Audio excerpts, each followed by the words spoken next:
Good morning, ladies and gentlemen. It's my pleasure to welcome you to this session on digitalization of SMEs. So welcome to all of you in the room, but also online. I know that many of you are watching and participating remotely. So you will be able to ask questions. The way we are going to organize the session today is that first of all, we will have a short presentation by our speakers, and then we will have a Q&A session with a mic in the room, but also with questions online. So my name is Gaspard Demure. It's my honor to moderate this session. I'm working for the European Commission, for the department responsible for communication networks and technology. I will introduce you to our experts today. It's a real honor to have specialists of the digitalization of SMEs with us today. I will start with Cecilia on my right, Cecilia Warhol. She's program director of the Swedish platform for Industry 4.0, but also has been working as a chair of the European Investment and Technology Institute on manufacturing. So thanks a lot for being there, Cecilia. Silvia de la Maza, she's co-manager of the Digital Transformation Accelerator. That's the consortium which is boosting the European Digital Innovation Hubs. She will explain how we develop this network. Then we have Victor Lopez Mielgo, coordinator of the European Enterprise Network, a very important European network, but representing the node of Andalusia, and also member of the Agency of Innovation and Development of Andalusia. Thank you. We then have Antonio Saravia, corporate director of Red.es, public entity under the Ministry of the Economy and boosting again the digitalization of SMEs. And we have Jose Antonio Adame, advisor at the Andalusia Agrotech Digital Innovation Hub, who will really go into the details of how we help SMEs on the ground to digitalize. So welcome to all of you. I propose that we start with a short presentation on what are the different networks. I will start maybe with the European Digital Innovation Hub, give you a few slides, and then the different speakers will explain what they're doing, and then we will go for an interactive Q&A session. Please do not hesitate to ask questions. Really, we want this session to be a discussion and not just a presentation. So if I can ask that we display the first presentation on the European Digital Innovation Hub, that would be fantastic. I mean, waiting for the slides to be displayed, maybe I will give you in a few words the description of what we are doing. So the European Digital Innovation Hub is an initiative at EU level for helping SMEs in all sectors, not just in the technology sector, but in all sectors, to try to go the next step in digitalization. We know that we will not have the digital transformation without embarking SMEs with us. 24 million SMEs in Europe, 99% of the companies. So without them, we will go nowhere. Now, when discussing with specialists, with companies on the ground, we discovered that 4 main elements are really needed to help them go the next step. I mean, maybe the first one, the most difficult one, is access to finance. We see that many companies that want to really invest into digital, they face the difficulty not to have sufficient access to finance. And therefore, we propose a cluster of service around accessing finance at EU level, but also with local partners to go and see what is existing at local level, but also in the commercial sector. We have also companies that say that they do not find the skills for going the next step in digitalization. It's very difficult to find the right specialist. So everything around skills and training is very important. We are developing a platform together with the DTA for putting online material, training, courses to really help SMEs to upskill their workforce and that's really important. We also have the innovation ecosystem networking. It's difficult to innovate and to go digital in isolation. You need to find the right partners. You need to find the right companies to help you in that process. And that's what we are doing with this third cluster of networking. We also add a last cluster of services, which is really important, which is what we call test before invest. Many SMEs, they have good ideas, they have new services, they have new products, but they don't really know how to market it or what are the data protection dimension related to these new products. And so it's quite difficult to come from the innovation and research part of the activity of your company to the market. And that's what we call test before invest. We have, a number of partners that offer labs, facilities where you can test your product, test your service, understand really what it means to go from the idea to the market. So what are the members of this network? We have a number of clusters. So we have more than 151 clusters at EU level that are European Digital Innovation Hubs. They are financed at EU level, and they are typically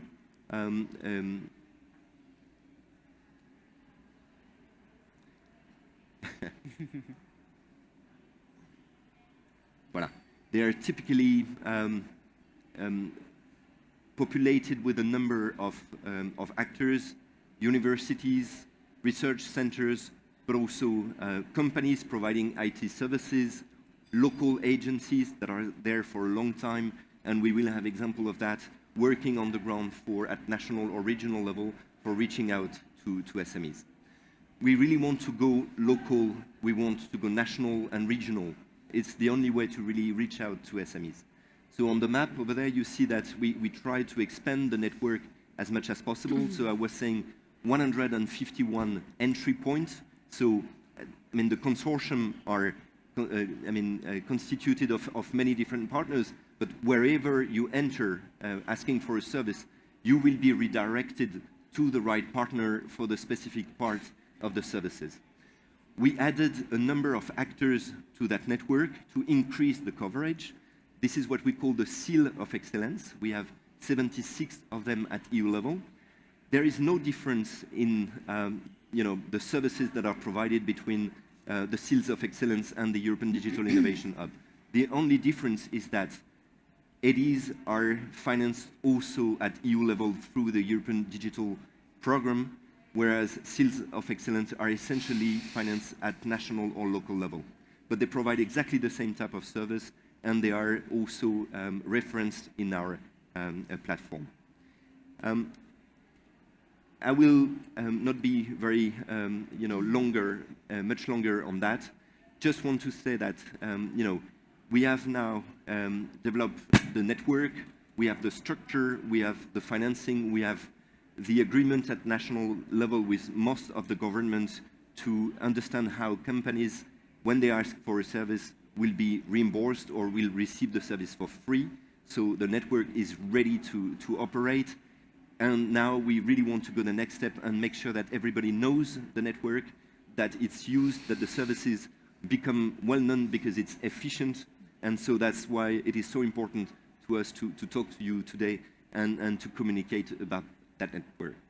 I will stop there. I think really what is important is to give the floor to our specialists. So maybe with no further ado, I will give the floor to Sylvia. So Sylvia is really animating our network, the EDI. We have the Digital Transformation Accelerator. It's an essential actor in making sure that all the EDIs are working together. Sylvia, the floor is yours. Thank you. So since I also start with a slide about EDIs, I will kind of complement a bit what has been said. So initially, already some years ago, there were different DIHs, those digital innovation hubs that were identified and listed within a catalog. The idea was there was a huge amount of variety and an amount of hubs, but it was difficult for SMEs to really identify who of those were, let's say, more mature or better structure, and how they could, identify which one to get in touch with. So there was a selection from which those 151 that Gaspar was mentioning were selected to be funded by the Commission, half-half. So half is by the Commission, half by the member states. And there were others that were also good, and they're mentioned as seal of excellence. So they're also EDIs that you could try to get in touch with and get involved with their services. So what do these EDIs do for you? So as also Gaspar mentioned, we have identified four blocks of type of services, but the idea is that a hub, an EDI, will be that place where an SME goes to get any type of support or service related to digital needs. So those could be training, could be support to find funding, or could be technical support or helping them to bring their idea to a product or to test their products, evolutions or evolvement. So there's a huge variety of hubs. Also a huge variety of let's say, capacities of the hubs. We have hubs which are more sectorial, hubs which are more focused on different technologies, could be on robotics, could be on whatever. Okay, so we have a huge variety. And also the other aspect that I would like to highlight is that we're covering Europe widely, so you will find hubs in all the different regions from your countries. So I would suggest that it would be good that you also check what EDIs do you have close to you, and maybe to get in touch with them to find out what they're doing and so on. So the DTA, the Digital Transformation Accelerator, is helping these EDIs to reinforce their message, to be able also to cooperate among each other, because they have huge strengths, but sometimes an EDI maybe cannot really cover everything 100% that all the SMEs in their region might need. So the idea is that these EDIs will be providing the answers and the needs support, but could also be a link to other EDIs in case of need or reinforcement of the capacities of these EDIs. So the network works as a huge network of capacities that are there for SMEs to use. We are focused on SMEs, but not exclusively. So there's also services for bigger companies, mid-caps, or even big companies, and also for the administration. So EDIs are also entitled to give digital services to the regional governments or to any other type of entity that might need. And those services are also, let's say, described or entitled to be done in a different way. So there's services for both type of entities. What you see here is the Digital Transformation Accelerator. So this is a contract that we have with the Commission, which is coordinated by the company I work for CARSA, and we have other members, Tecoforma, Standbys, I forgot the other name. We're working to provide the different services to help the EDI network be a reinforced solution. So what do we provide? Or how are we really making this happen? So first of all, we have a platform that anybody can really access to. As you can imagine, some of the content is for EDIs only, but there's a lot for anyone to check. We are starting already with some trainings that will be visible for everybody. We foresee to have in the next months a lot of material uploaded that we think could help other DIHs, could help SMEs, but also could help reinforce the awareness of the need of certain technologies. And you can find the EDI catalog that was before mentioned. News and events. We are also a speaker of the news that the different EDIs are creating. So the EDIs, as I've said, they're very much focused on the region and the needs of the SMEs of the region. So we are also giving visibility to the work that they are performing, which is very intense. And we are also giving other support to the EDIs in other areas that you see here mentioned. I'll try to go through all of these very fast. So we have the platform. where you can find all this information. We have also the digital maturity assessment tool. This is something that the EDIs are using to let's say, to tailor-base the services depending on the status of development of the SME that they're working with. So they're trying to not only understand in which initial stage they are, but also which is the involvement after the service is performed. So there's a way they can track in which way the service has really helped the SME, and also we are using this not only for that, but also for helping other SMEs understand how they can improve with the usage of that type of service. We have, well, this is very internal for the EDIs, so they have some internal KPIs that they have to fulfill. And we are helping them to track and to do all this in a very structured way, and also all of them to do it in the same way. So all EDIs are very different one to each other, but we're trying to standardize some of the procedures that they're doing, so that there's some similar issues and probably also some similar ways of solving things. So we're trying to standardize some of those. So you can also find a small website. So most of the EDIs also have their own website, but you can find here in what we call the mini sites, you can find a description of the EDI and in a nutshell, something like a brief description of the main assets that they have in the main areas of work. Although all these EDIs, as we've mentioned before, cover these 4 types of services that we were talking about before. So the EDI catalog, here you would find, as Gaspar has mentioned before, what we call the EDIs, which would be these, let's say, first selected EDIs. We have the Seal of Excellence EDIs, which are also EDIs. And then you can find other type of DIHs that are also working in their region, but in a different way. So you can find them as funded by other initiatives. Here, what we call the Knowledge Hub, we have the training area that I was referring to, which is the EDI Academy, that is starting now to be reinforced with more and more material and documents of guidance for the EDIs to try to also to keep on the same procedures, even if they're working in very, very different areas. And as you can imagine, also EDIs are facing different problems or different needs from the SMEs. It's not the same one country or another, or even within the same country, regions have also very different needs. Well, thematic groups. We're trying to help EDIs get these interactions I was mentioning before, and we're also helping them to try to reinforce the interaction, focusing on areas of discussion that they would like to improve, or areas of work or collaboration. So the idea is to make this network reinforced, both by sectors or by technologies. And we're working on this right now, and it's actually working quite well. Although the results will be coming in the next month. So, okay, news section. So this is the news.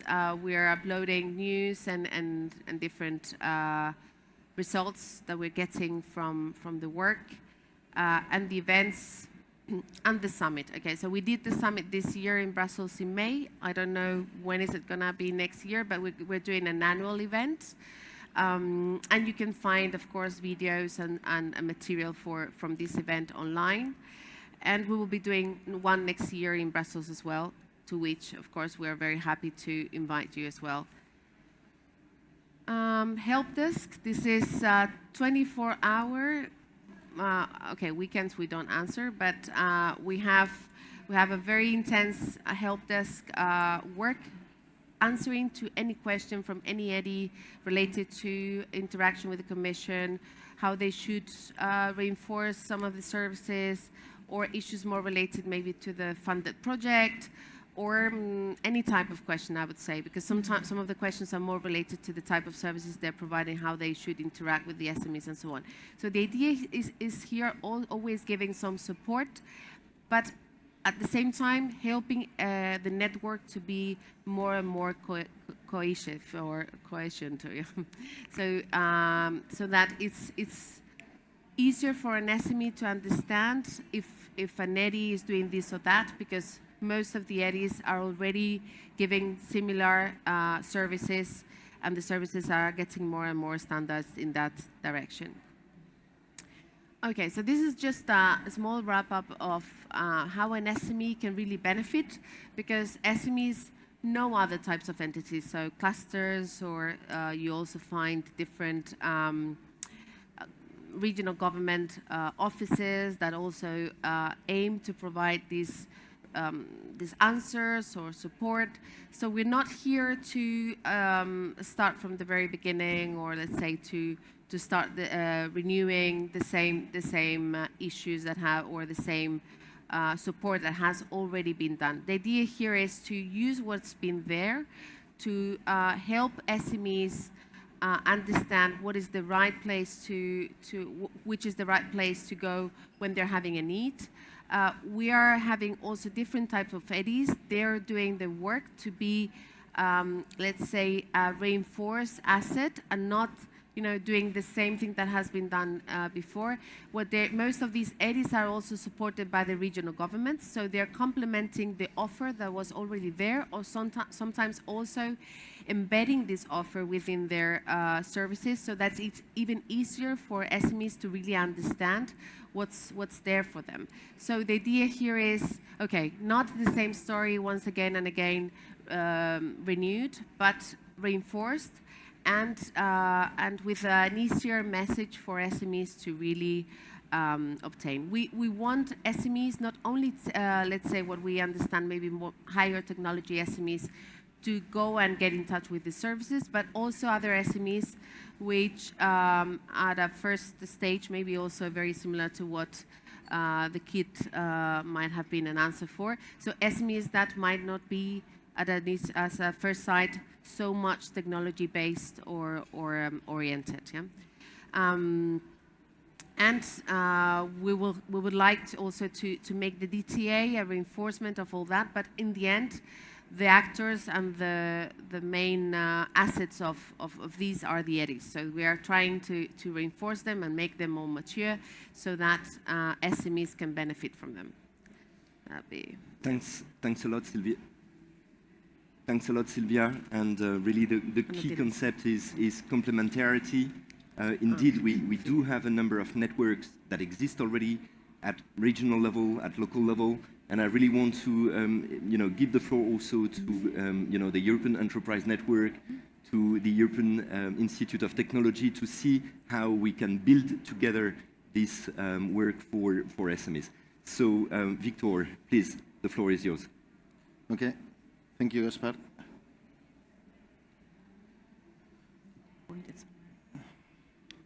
No, I don't think so.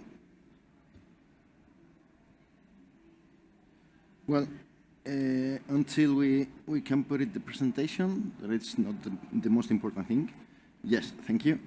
Well, it's important, all the innovation tools for digitalization that we can offer from different organizations of, for example, Spain, Europe, the Commission, to support the companies. Well, first of all, my name is Victor Lopez. Thank you for all of you. Thank you, Gaspar, for the invitation to be in this parallel session. And well, it's my turn to explain how it's working, the Enterprise Europe Network, that is an initiative of the European Commission that is co-funded also by the Commission with the European Innovation SME Agency, SMEA.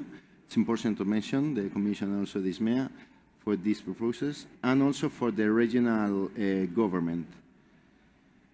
Well, with this type of cooperation, similar to the Digital Innovation Hubs network, we have built, well, I think one of the most and largest support network of the innovative SMEs in the world. We started about 2008 with only a few countries in Europe, but now we are about 500 of organizations, and we are already in more than, well, not 39, but we are more of 40 countries around the world. And now we are mobilizing about 160 million euro of the European Commission, among other financial instruments, for example.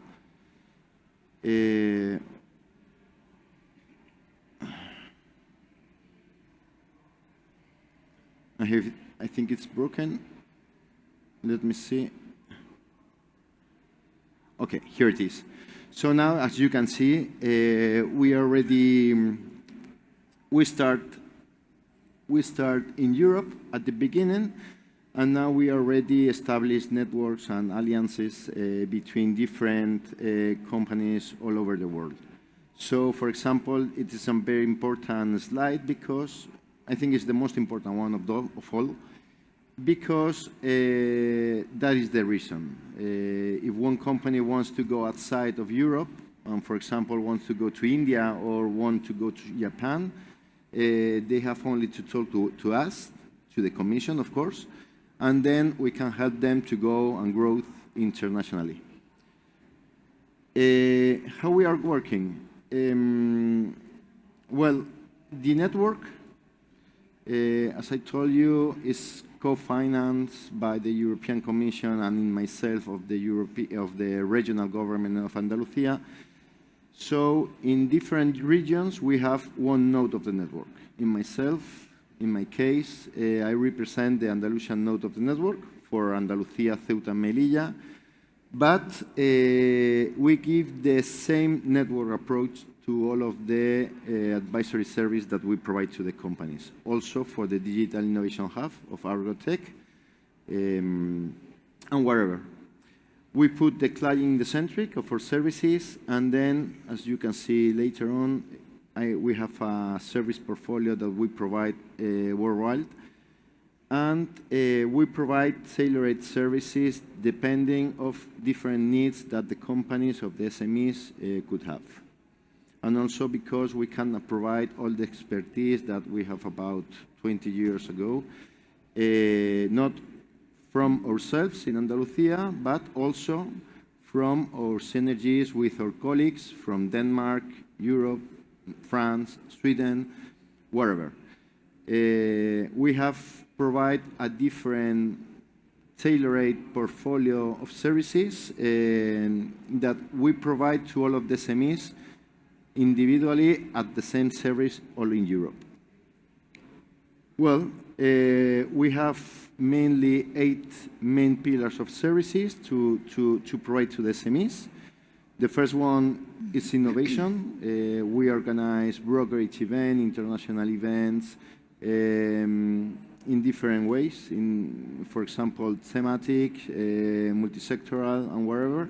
And also we provide a specific service to enhance the innovation in the SMEs. We analyze the ideas of the companies, and then we can see which one of these ideas can be final products in the market. Right now, by Ursula von der Leyen, for sure, we know that the most important thing right now in Europe is different services related with sustainability, resilience, and also digitalization. Digitalization is really important now for the SMEs to go internationally. If you are not internet, you are not everywhere. So we have all to come digital right now and very, very fast. For sure, we provide also different support to provide information about digital funding instruments from the European Commission to provide to the SMEs. Probably you can know the SME instrument or the ICA pilot. And then we can provide different ideas to access to finance for the SMEs. And also, we organize several activities and action on internationalization because our core business is to come international European companies, not for regional national market, but go internationally. And for sure, by that, we can organize business partnership events, as, for example, recently we organized the Digital Enterprise Show with different partners to organize the event, but we have already different spaces here, for example, where we can make the possibility to the companies to meet each other in the meeting rooms.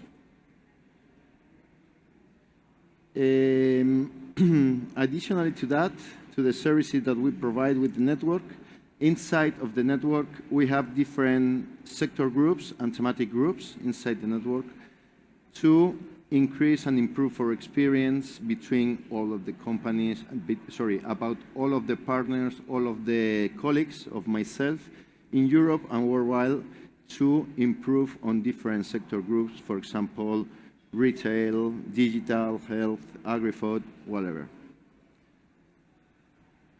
So finally, my last slide. Right here you can see more than 4 million of SMEs have been benefited by the key network services until now. And then really, we really support the SMEs. And well, I'm open to any question that you could have right now or later on that I will be in the event if you have to ask me anything about that. Thank you. Thanks, thanks a lot, Victor. And you see that there is a lot of complementarity between the networks. EN is larger than the EDIs. EDIs is really focusing on digitalization, and really we work hand in hand. We also work very closely with the European Institute of Innovation and Technology. And Cecilia, if you could let us know more of your experience in that field. Yes, thank you, Gaspar. So my name is Cecilia Worrell. I am based at the Swedish Association for Engineering Industries, but I also have a hat that I was very much engaged in EIT manufacturing, and I was also the chair of this very strong force for increasing manufacturing competitiveness in Europe. So I'm just touch a little bit about the testbed approach and also some of the upskilling approaches that are being done within EIT manufacturing up to date. This is a quite new program. It's been around since 2019, I believe, and it was hit also by the COVID, but now all these operations are up and running. As Gaspar and Celia was mentioning, there are numerous test beds and test before invest and so on around Europe for SMEs. But we have a vast colony of small companies in Europe, especially in manufacturing, which is sort of my home turf. And I think you can see that there is a sort of a blind spot or a blank space to the east of Europe. So I'll be focusing on that. And the digital innovation hubs, the European digital innovation hubs was mentioning. And then thirdly, we have the RIS hubs. And RIS, as you know, is a way to sort of focus on maybe the innovation weaker regions of Europe. And EIT manufacturing has been doing a lot of fantastic work there, I would say. And here's a slide to show that. So Eastern Europe is very dense with manufacturing, dense with small companies, dense with maybe what you would say innovation laggards. And I think we can all sort of imagine a small company really anywhere in Sweden or in Poland. It's a long way to meet a test bed. If it's not, you know, in the neighborhood, it's a far stretch to go there. So what EIT manufacturing has been doing is to set up these hubs, which can be organizations such as a university or an institute marked here on the map.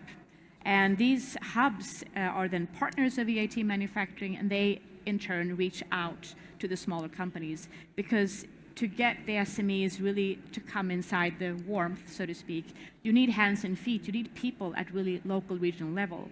I mean, if I were a small company, I wouldn't have the time or even the money or any of the resources that it would take to maybe go to a high-performing hub in Germany or the likewise. So looking closer, the development of these hubs, now only looking in the eastern part of Europe, which I feel very strongly about. When we started, there was about 43 organizations as part of the hub family, and now there are more than 100 of these hubs. So it's really increased tremendously in only 3-4 years. So we have a lot of now arms and legs and places that can reach out to the SMEs, meet them at their local vicinity. One of the tools of EIT manufacturing is to have calls regularly. We also have calls in the area of these hubs. So hubs and partners can get into the call process and get funding that way.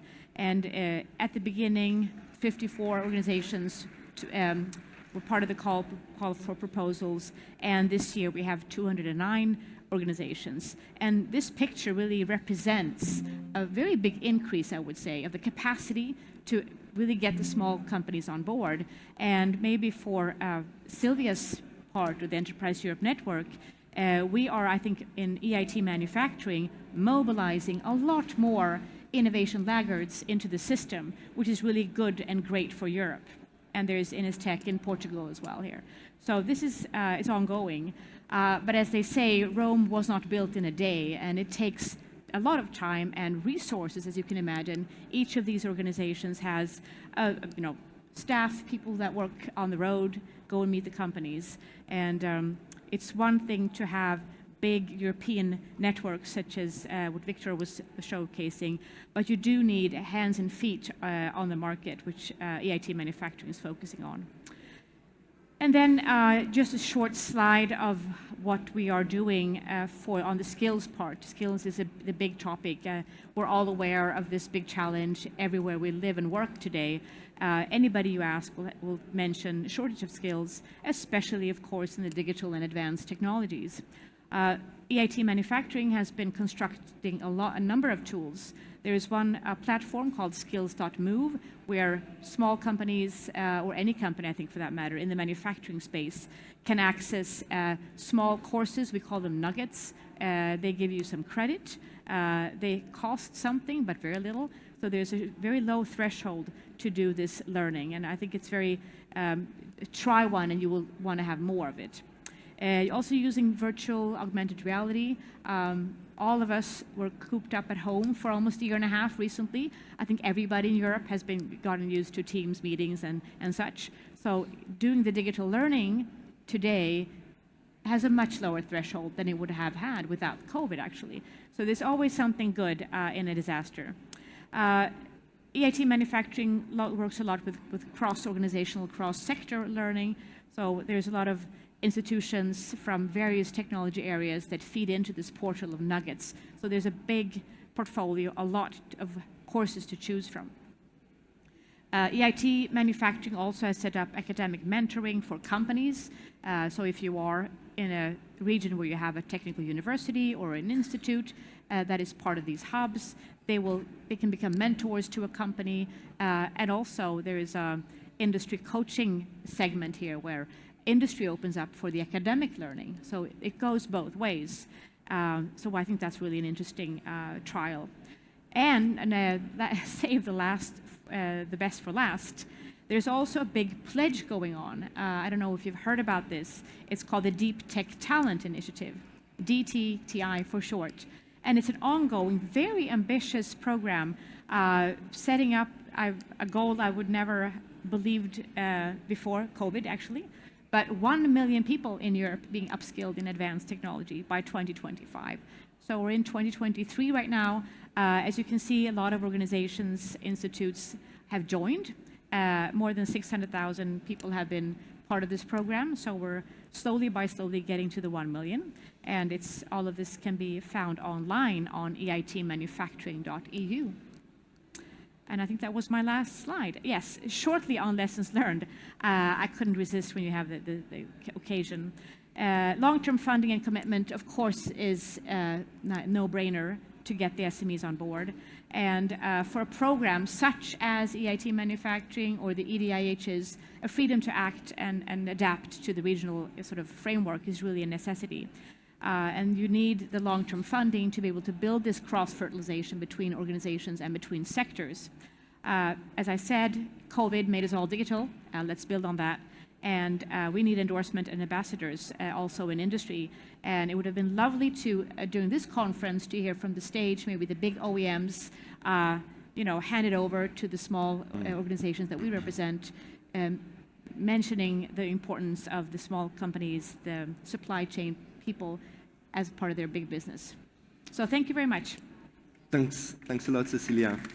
very interesting, and I think it is also important to see how deep we can go in, a specific sector. Manufacturing is key. We discussed this morning, the commissioner, Maive Rutte, was really insisting on the fact that, manufacturing has to be, kept in Europe and developed. So really, thanks for this initiative.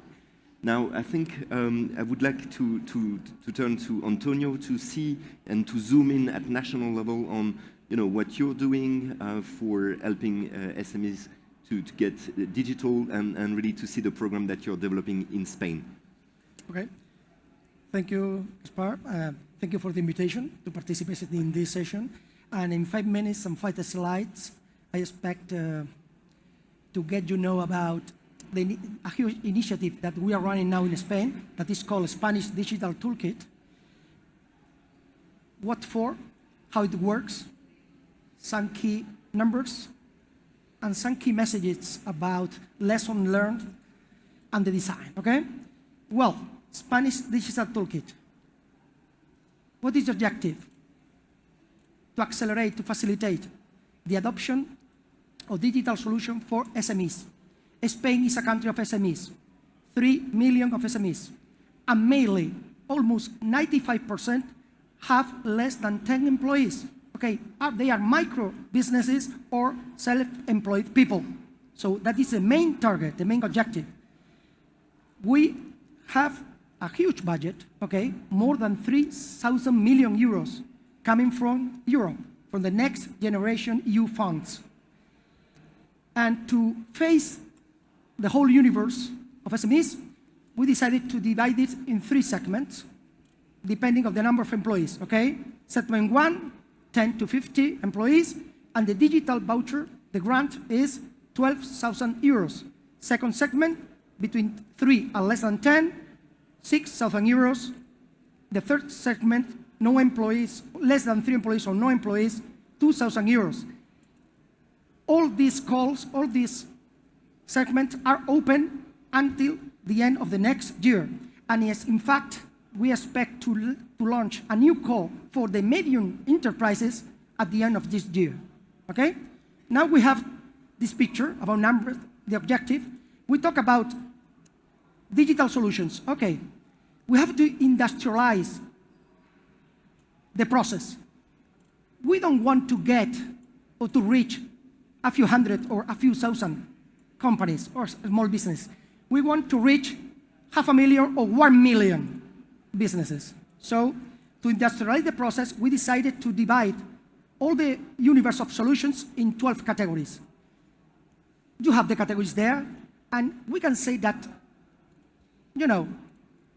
almost any basic digitalization need that SMEs may have is covered for one of these categories, okay?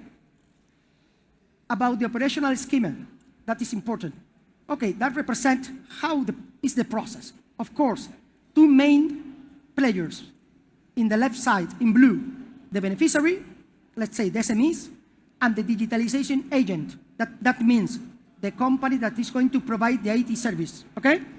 The beneficiary has to apply for the grant.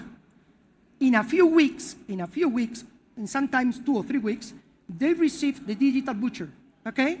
And they use this voucher to contract the services, the IT services with, you have a huge catalog, almost 11,000 digitalization agents all over Spain, okay, with their solutions. Once they agree with one digitalizer, okay, they sign the contract and the service provision agreement, okay?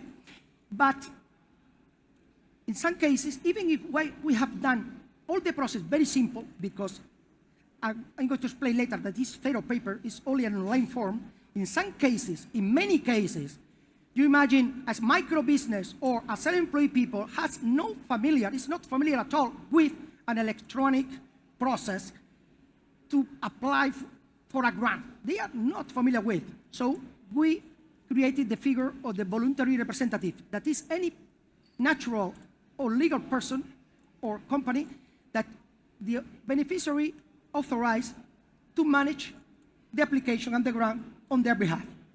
And that is really working well, okay? Now, some key figures. You know, in 1 year, 436,000, okay, applications. Almost 275,000 vouchers granted. 1,262 million, 100,000 million, okay, granted. You know, 364,000, okay, contracts signed, okay? And about the digitalization agents, almost 11,000, because the IT fabric has to be involved.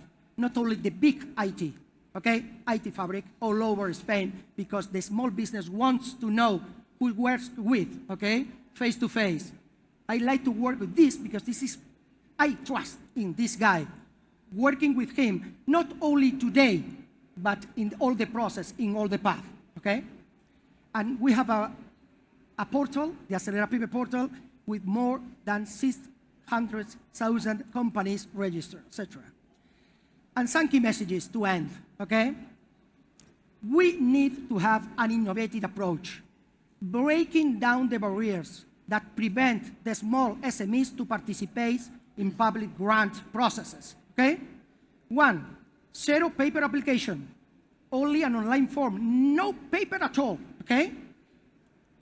Agile resolutions, in many cases, 2-3 weeks time. If the application, of course, is correct and meet the requirements. It is magic? No, it's technology, okay? In fact, RPA, robotization, once the application is done, more than 20 robots, application robots, start working, looking for all the information, okay, to meet all the requirements and say, okay, I grant you. SMEs don't have to front the money, okay? You receive the voucher and you apply the voucher. SMEs, you have as well the voluntary representative figure. More than 50% are using this figure. The justification paperwork is not done by the SMEs, it's done by the agent, the digitalization agent. Okay, the SMEs don't need to worry about this paperwork as well. And about the next, and even if you make it easy, you need to reach the SMEs and the self-employed people all over Spain in all sectors. And that is quite difficult. That is what's important, the dissemination, all kind of communication tools, okay, you can apply, agreements with the most representative associations of self-employed people, farmers, livestock, and even young entrepreneurs, all over, all of them are involved in the program. And as well, we have a network of physical sites, what we call Acelera Pyme offices, all over the country, okay? So the key message is to be agile and make it easy. And to do that, you have to apply not only effort, technology as well. Thank you. Thanks. Thanks a lot, Antonio, for this very concrete example. I think we will go even deeper into the implementation. So, Jose, if you could really explain to us what you do really at local level in your agrotech digital innovation hub, I think this will be extremely interesting. Sure. Thank you. Well, first of all, thank you for the invitation to participate in this session, of course. It's a pleasure for us to introduce you to Andalusia Agrotech Digital Innovation Hub, which is a digital innovation hub that is working at the regional level.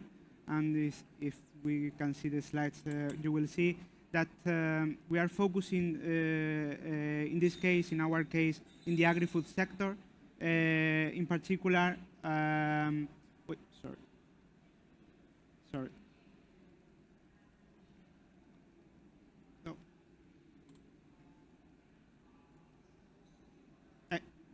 That's the one. And well, as a digital innovation hub, we have become one of the largest regional ecosystems in Europe that is seeking to accelerate, support, and drive digital innovation in the agri-food sector, as I said before. Our path as a DIH is long, actually, because we started in 2017 with the Regional Ministry of Agriculture of our regional government leading a public-private partnership of different actors. Were involved stakeholders from the agri-food sector, from the knowledge sector, from the technology sector, and all of them agreed that they needed to take the necessary steps to advance in the digital transformation of the agri-food sector. Last year we became an EDIH, and this is important for us because it allows us to provide digitalization services to the agri-food SMEs in Andalusia, and not only that, but also to be connected with a network of EDIs across Europe through the DTA. In our case, our strategy, how do we boost our ecosystem? Well, our strategy is based on 3 main pillars, we can say. The first one is to be really near to the agri-food sector.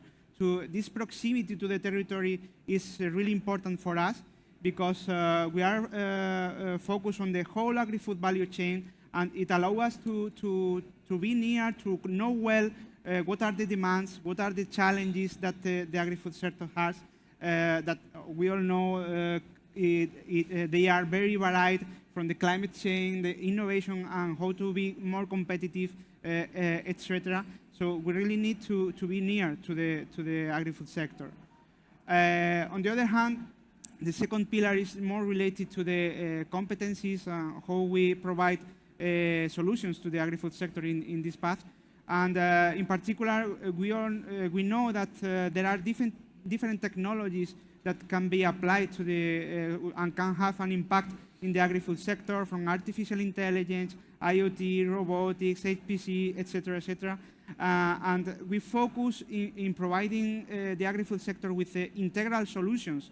This is very important because most of them, they need integrate different technologies to work together, these technologies, to provide a real solution for the problems of the agri-food sector.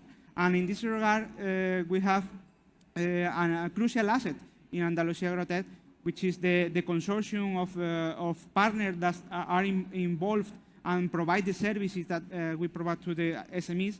They are a total of 26 core partners from different profiles. There are sectoral entities, competence centers, universities, among other profiles.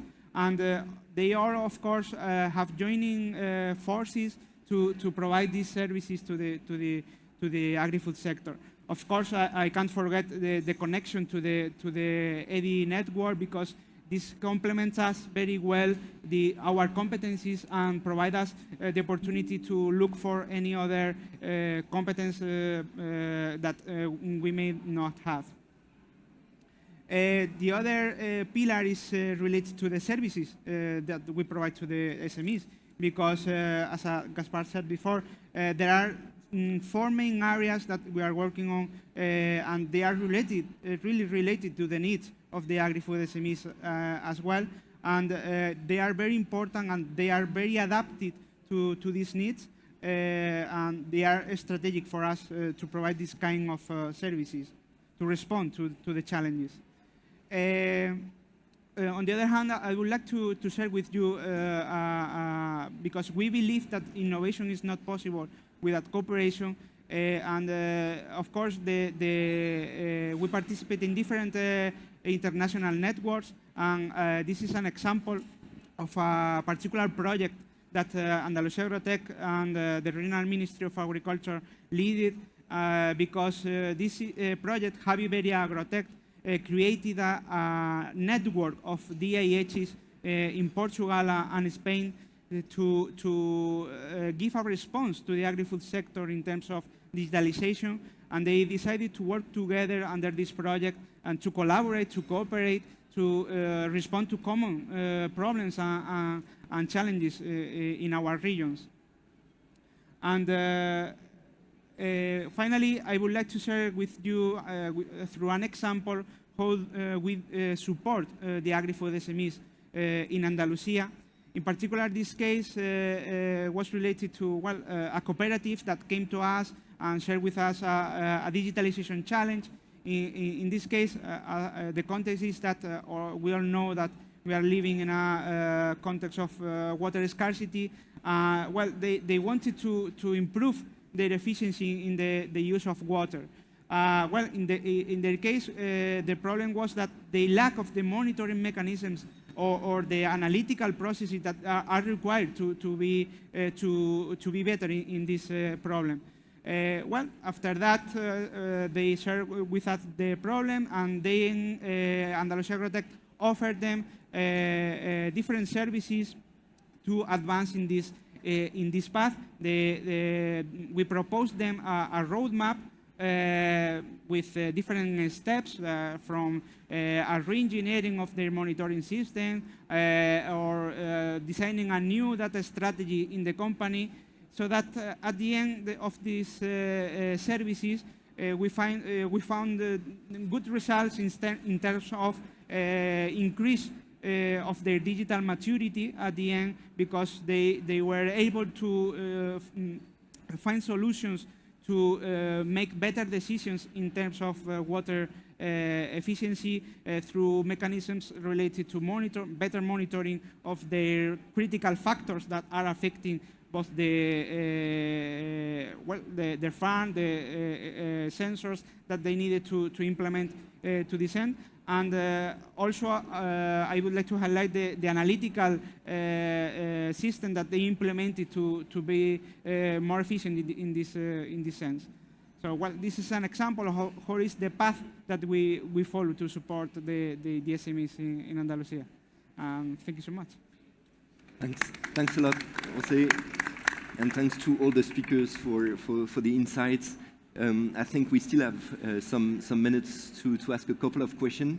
So maybe if we have questions in the room, because it's no COVID time anymore, so it's a pleasure to have also questions from the audience. There is a mic, so please, the gentleman in front.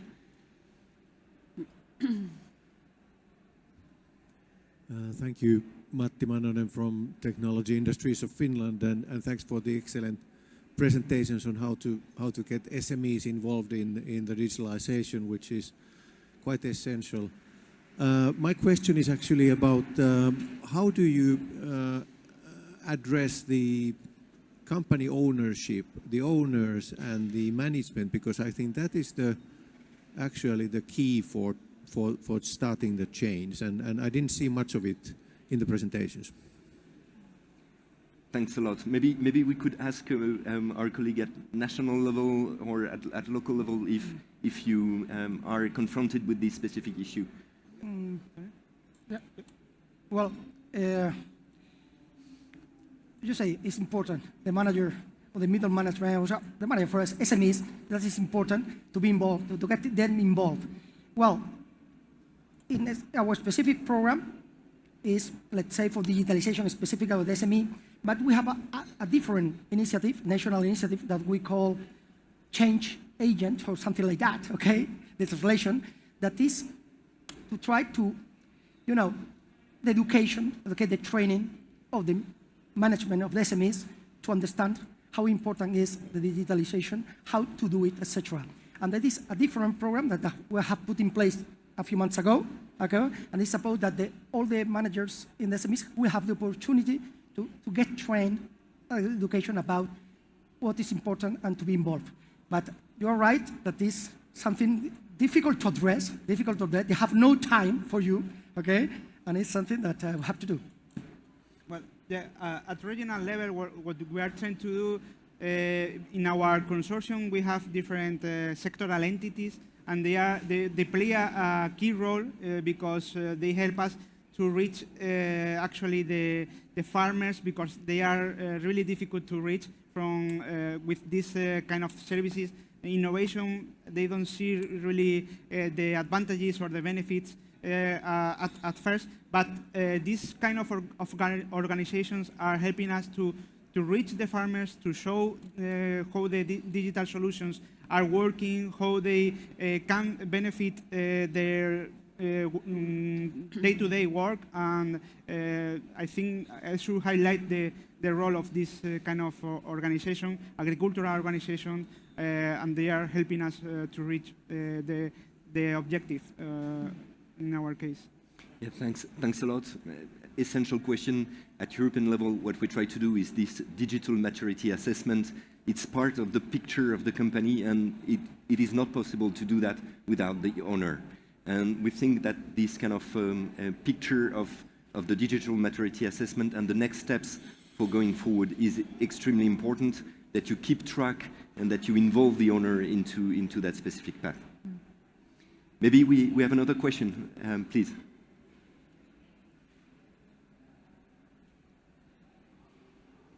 My name is Fesenko Olena, and I represent Ukrainian organization. For example, I have a question about DIH network. As I know, digital innovation hubs network are absent now in Ukraine. Do you plan to organize this network, and what next steps Ukrainian organization must make to be the partner of this digital innovation hub when it's planned? Yeah, thanks a lot. I mean, of course, we are intending to expand the network above, the EU. We already have partner countries in Liechtenstein, in Iceland, in Norway, and we intend to go further also in Ukraine and in countries in the Balkans. So we will have calls for proposal going in that direction, and it is essential for us to associate the partners countries into that endeavor. I think we're getting to the end of the time that is allowed to us. So I just want to warmly thank all of you, in the room, online, and of course to the panelists. It's been really, really interesting. You will get all the information and the slides online, and we will be ready to answer to your question also remotely. So thanks a lot. Thanks a lot, and see you soon. No se oye nada, no sé qué Yo creo que decía que tenía para otra pregunta o algo, ¿no? Que hay una pregunta escrita o algo, no sé.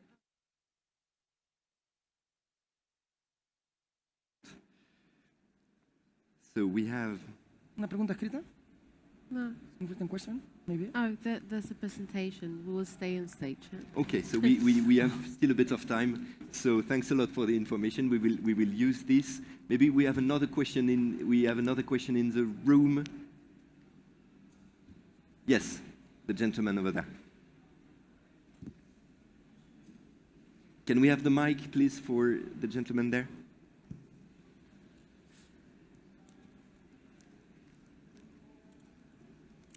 Thank you. I would like to thank the entire panel. Your presentations were excellent. My question is, to what extent do all these supportive structures get exposed to university students, for example, who are doing PhDs or doing MBAs, who are going to be future business managers, and so that they start young as students to begin to grasp where this digital development is going, and to what extent they could envisage themselves playing a key role in the future? Thanks a lot. I think this is a good question for EIT colleagues. Yes, excellent question. We all represent different sort of operation modes, and a KIC such as EIT manufacturing and all the KICs around have built in their DNA, so to speak, to address students, master, PhD level, that kind of thing, as well as upskilling and doing that kind of programs. So any KIC, also EIT manufacturing, is very much involved in the learning of the younger generation. Master programs, PhD programs, and the likes are now established, focusing on challenges in manufacturing, the SME factor, digitalization, and also the areas of, I would say, special focus and interest that the manufacturing industry has ahead of it. Using digital tools, using automation, being more sustainable, those kind of topics are also seeped in to the master program and PhD programs that we have in our network currently. So, we haven't forgotten about them. And if I may comment on that, and maybe Sylvia, you could also step in. I mean, the way the consortia have been built in the European Digital Innovation Hub network is really to bring together universities, research centers, and dissemination platforms. So we really try to bridge, the two dimensions: research, innovation, and implementation. That's really what the EDIs are about. But maybe Sylvia. Yeah, we complement a bit what the EIT is doing with the knowledge triangle. So we're not so much, let's say, focused maybe on masters or such long structured training, but we are very much focused on providing shorter training or examples of success that can lead to, let's say, attractiveness, as before has been asked about the manager and so examples in which way that can be replicated and so on. So PhDs or experienced people are also very much part of the portfolio of services that we are providing, because there's also there are also some services regarding including new, for example, youngsters or older people within the companies. So there are some trainings also to help them get involved in the new, let's say, market. And PhDs are usually more focused on the services related to test before invest and so on. So there's a market, so there's an area for them for providing services within the EDIs, because we embed universities in these EDIs as well. So as part of those universities, they're usually playing this role, but they can also be, let's say, users of the trainings, or they can also use those trainings to get into the market or the new job that they will try to get out after their training or the PhDs in the university. So we complement quite a lot with what the EIT is doing in this regard, I think. Thanks a lot. So I think we will not be able to take more questions, but we have the pleasure to finish and to conclude this session with Mr. Alvaro Simon de Blas from BIC Euronova. So please, the floor is yours. Thank you, Gaspar. I think the micro is working, is it? Yeah. Yes. I say hello to all of you. I am Álvaro Simón. I am the General Manager of Business Innovation Center Euronova, which is an incubator for innovative companies. And I'm not going to be redundant on the services that EDIH provide, because I want to explain just in a few words, short time, what we do. We are also a consortium, EDIH in Andalusia, just as our colleague there from Agrofood, but we have built a consortium under the technology of artificial intelligence and robotics. And we have built a consortium with more than 20 entities. One of them is the Business Innovation Center in Malaga, which is in Malaga Tech Park. And we have more than 20 other members. We have universities, as you do. We have research centers. We have technology centers. But the value added of this consortium, I believe, is that we have also private companies. So private companies also providing services. What is the aim of all this? To be a member of EDIH and also to supply services. You have all said about it. Our main mission there is to supply services for the digital transformation of SMEs. And as everybody says here, Andalusia and Spain is a country where there is a lot of micro SMEs, very small SMEs. This is our world. This is what we work with. And believe me or not, there is a lot of things to do to aid those micro companies to upskill their digital skills. So we do all the services that were shown there by all my colleagues here of EDIH. We got the seal of excellence, but we didn't get public finance for the commission. But there is also financing for those services from the national state.